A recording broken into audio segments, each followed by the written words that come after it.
అదరగొట్టే కారం రంగు రుచి ఆచి కారం పొడి. తెలంగాణ మావోయిస్టు రహిత రాష్ట్రంగా మారబోతోందా?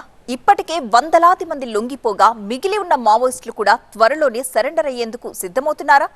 మిగిలిన మావోయిస్టులు రేపో మాపో లొంగిపోవడం ఖాయమా? ఇంతకీ ఇంకా అడవుల్లో ఉన్న మావోయిస్టులు ఎంతమంది?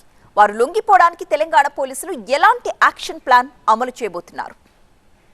దేశంలో ఆపరేషన్ కగార్ సక్సెస్ఫుల్ గా చివరి దశకు చేరుతోంది. మావోయిస్టు టీంలు ఒక్కొక్కటిగా ఆయా రాష్ట్రాల పోలీసుల ముందు లొంగిపోతున్నారు. మరికొందరు పోలీసుల దగ్గర క్యూ కడుతున్నారు. మావోయిస్టులు లొంగిపోయేందుకు తెలంగాణ పోలీసులు ప్రత్యేక చర్యలు తీసుకుంటున్నారు. ఈ క్రమంలోనే జనవరి నుంచి 509 మంది మావోయిస్టులు తెలంగాణ పోలీసుల ముందు లొంగిపోయారు. వీరంతా వివిధ రాష్ట్రాలకు చెందిన వారైనప్పటికీ తెలంగాణ నుంచి మాత్రం కొందరే ఉన్నారు. వివిధ దశల్లో తెలంగాణ క్యాడర్ కు చెందిన వారు లొంగిపోగా ఇంకా 54 మంది మావోయిస్టులు మాత్రమే మిగిలినట్టు పోలీసులు వెల్లడించారు. అందులోనూ 21 మంది మావోయిస్టులు మాత్రమే మిగిలినట్లు పోలీస్ రికార్డులు చెప్తున్నాయి. వారిలో 5 కేంద్ర కమిటీ సభ్యులు, 8 మంది రాష్ట్ర కమిటీ టీం, మరొక 8 మంది వేర్వేరు హోదాలకు చెందిన మావోయిస్టులున్నారు. ఇక మిగిలిన మావోయిస్టులు కూడా ఏ క్షణంలోనైనా సరెండర్ అయ్యే అవకాశం ఉన్నట్టు తెలుస్తోంది. దీంతో తెలంగాణ త్వరలోనే మావోయిస్టు రహిత రాష్ట్రంగా మారబోతోంది. శుక్రవారం PLGA క్యాడర్ కు చెందిన 41 మంది మావోయిస్టులు తెలంగాణ డీజీపీ శివధర్ రెడ్డి ముందు లొంగిపోయారు. భారీగా ఆయుధాలు సైతం అప్పగించి జనజీవన స్రవంతిలో చేరారు. ఇది తెలంగాణ చరిత్రలో అతిపెద్ద లొంగుబాటుగా చెప్పుకొచ్చారు డీజీపీ శివధర్ రెడ్డి. మిగిలిన మావోయిస్టులు కూడా జనజీవన స్రవంతిలోకి రావాలని పిలుపునిచ్చారు డీజీపీ శివధర్ రెడ్డి.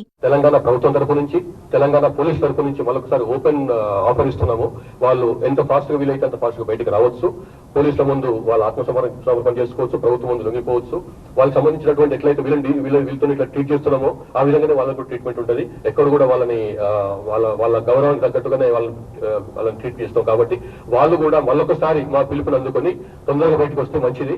మిగిలిన వారు కూడా లొంగిపోతే మావోయిస్టు రహిత రెండవ రాష్ట్రంగా తెలంగాణ రికార్డులకెక్కనుంది. ఇప్పటికే మధ్యప్రదేశ్ మావోయిస్టు రహిత రాష్ట్రంగా ప్రకటించుకుంది. ఆపరేషన్ కగార్ లక్ష్యం కంటే ముందే మధ్యప్రదేశ్ సీఎం మోహన్ యాదవ్ ప్రకటన చేశారు. దీంతో మధ్యప్రదేశ్ బాటలోనే తెలంగాణ రాష్ట్రం పయనిస్తోంది. దీనికి అనుగుణంగానే మిగిలిన మావోయిస్టులు లొంగిపోయేందుకు ప్రయత్నాలు ముమ్మరం చేశారు. రేపు మాపో పోలీసుల ముందు లొంగిపోయేందుకు క్యూ కట్టడం ఖాయంగా కనిపిస్తోంది. మొత్తంగా ఆపరేషన్ కగార్ మావోయిస్టుల్లో వణుకు పుట్టిస్తోంది. ఫలితంగా మెజార్టీ మావోయిస్టులు అడవులను వీడి వివిధ రాష్ట్రాల్లోని పోలీసుల ముందు లొంగిపోగా రాష్ట్రాల వారీగా దేశమంతా మావోయిస్టు ఫ్రీగా మారబోతోంది.